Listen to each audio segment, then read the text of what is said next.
Good day. Here are the stories for the Manila Times for Friday, February 12, 2021.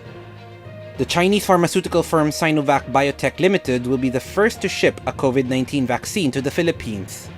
In a virtual press briefing on Thursday, Palace spokesman Harry Roque Jr. said 600,000 doses of the Sinovac vaccine, including the 100,000 it donated to the Department of National Defense, would arrive on February 23.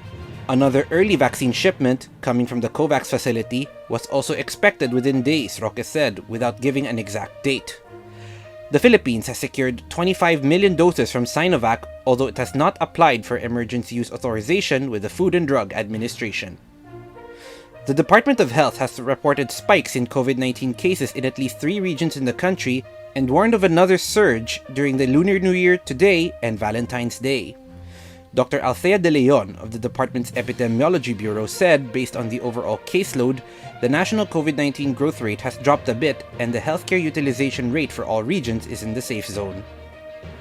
President Rodrigo Duterte has ordered the deferment of the implementation of the law requiring children to be strapped to special seats in motor vehicles. Palace spokesman Harry Roque Jr. on Thursday said the president ordered the deferment of the Republic Act 11229, or the Child Safety in Motor Vehicles Act, because of the continuing crisis faced by the country from the COVID-19 pandemic and the African swine fever. The Anti-Money Laundering Council on Thursday warned that terrorist groups operating in the country have developed a systematic and more established method of raising money to fund their activities. In a report released on Thursday, the AMLC said these groups mainly generate funds from illegal activities such as kidnapping for ransom and extortion. Although the total amount secured by these organizations are still largely unknown, AMLC said the high number of threat incidents recorded by law enforcement agencies shows that they have become well-funded. The Philippines is ready to work with the European Union for the greater good of the people, President Rodrigo Duterte said, despite recently accusing the bloc of holding COVID-19 vaccines hostage. In his speech in Malacanang on Wednesday, the president stressed the need to redefine, refine, and reinforce the ties between the Philippines and the EU in the face of new challenges and opportunities. The Quezon City Epidemiology and Surveillance Unit has immediately conducted contact tracing and testing in an area in Barangay Commonwealth where a man, quarantined for COVID-19 in an apartment with another individual, later tested positive for the United Kingdom or B117 variant of the virus.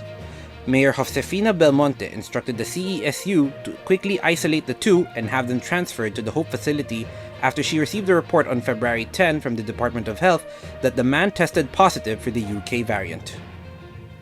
Over to business, the Bangko Sentral ng Pilipinas still maintained its key interest rates at their record low on Thursday despite forecasting inflation to average at the upper end of its target this year.